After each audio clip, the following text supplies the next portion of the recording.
Good day everyone. Today my team and I will be presenting a case study on Maybank, officially known as Malayan banking Berhad. This presentation will focus on the conflict of interest issue that involved the bank and how it was handled in terms of ethics and corporate governance. Maybank, officially known as Malayan Banking Berhad, is Malaysia's largest bank and one of Southeast Asia's top financial institutions. It was founded in 1960 and is headquartered in Kuala Lumpur. The bank operates in over 20 countries, offering a full range of services from retail and corporate banking to investment and Islamic banking, as well as insurance and asset management.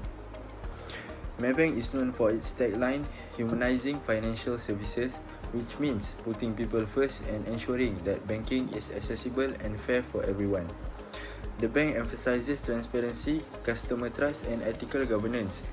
These values are reflected in their internal policies, such as the Code of Ethics and Whistleblowing Policy. Overall, Maybank's size, influence, and reputation make it a strong example to study when discussing ethics and conflicts of interest in the banking industry. The conflict of interest in Maybank case revolves around Datuk Muhammad Mazlan Muhammad Ghazali, who served as Maybank's General Counsel and Company Secretary. Before joining the Malaysian judiciary, a few years later, he presided as a judge in the SRC International 1MDB trial, one of country's most significant financial case. The concern arose because Maybank had previously financed company related to SRC International and 1MDB during Nazlan tenure, even though there was no evidence of wrongdoing. The defense claimed that his prior position could create a perception of bias, meaning people might question his impartiality even if he was completely fair. This case highlights that conflict of interests are always about illegal act. Sometimes it's about how relationship or past roles can create doubt about fairness. In ethics, maintaining public trust means avoiding even the appearance of influence of favoritism. Although my bank wasn't directly involved in the court case, the issue still affects its reputation. Being linked, even indirectly, to the YMDB scandal creates public concern and media attention. For a financial institution, reputation is everything. Trust is the foundation of banking relationship. The controversy pushed my bank to review its internal control and strengthen governance to reassure stakeholders that conflict of interest were being managed properly. Employees face questions about the bank's ethical culture, shareholder worries about image and credibility, and customer expect clear communication. In the end, Malaysia Federal Court ruled that there was no evidence of conflict, but the reputational impact had already been felt. The main takeaway is that in business ethics, perception matters as much as reality. Even if a conflict isn't proven, it can still harm public confidence. In response to these concerns, Maybank took several steps to reinforce its ethical framework. The bank strengthened its internal governance, ensuring clear separation between business divisions, what's known as the Chinese wall policy, which prevents sensitive information from being shared across departments.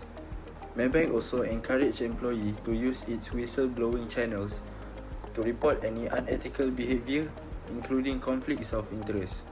Its code of ethics for directors now clearly requires all directors and officers to declare any personal interests that might interfere with their duties. These actions were effective in showing Maybank's commitment to integrity, but the case also revealed a lesson.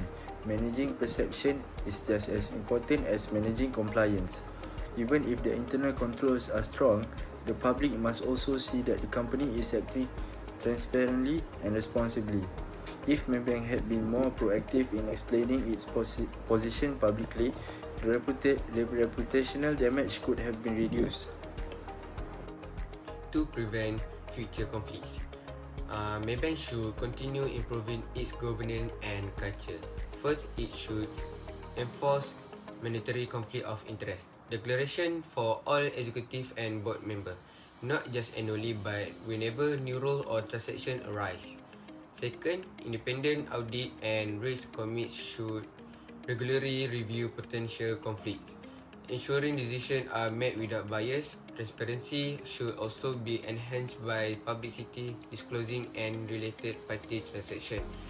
On the cultural side, Maybank must keep promoting ethical behavior through employee training, awareness campaign, and strong whistleblower protection.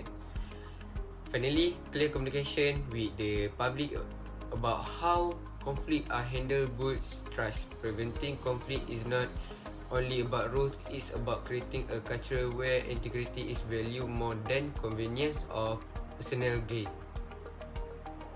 To conclude, the Maybank case demonstrates the importance of ethics, transparency and perception in corporate governance. Even though there was no proven wrongdoing, the situation revealed how quickly public trust can be affected by overlapping professional relationships.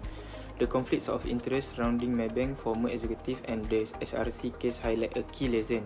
Trust is fragile for bank and large institutions. Maintaining that trust requires constant vigilance, not just through compliance system, but through genuine ethical behavior and open communication. Maybank action to strengthen governance and reinforce its ethical framework are commendable. However, the bank must continue to improve transparency and encourage a culture where potential conflicts are disclosed and managed proactively. In that sense, this case is not only about one bank or one incident, it's about the broader principle that ethical behavior builds long-term sustainability. Financial institutions thrive when they prioritize integrity and accountability above short-term gain. By learning from this experience, Maybank and all of us are reminded that doing what's right even when no one is watching is the foundation of trust and success in any organization.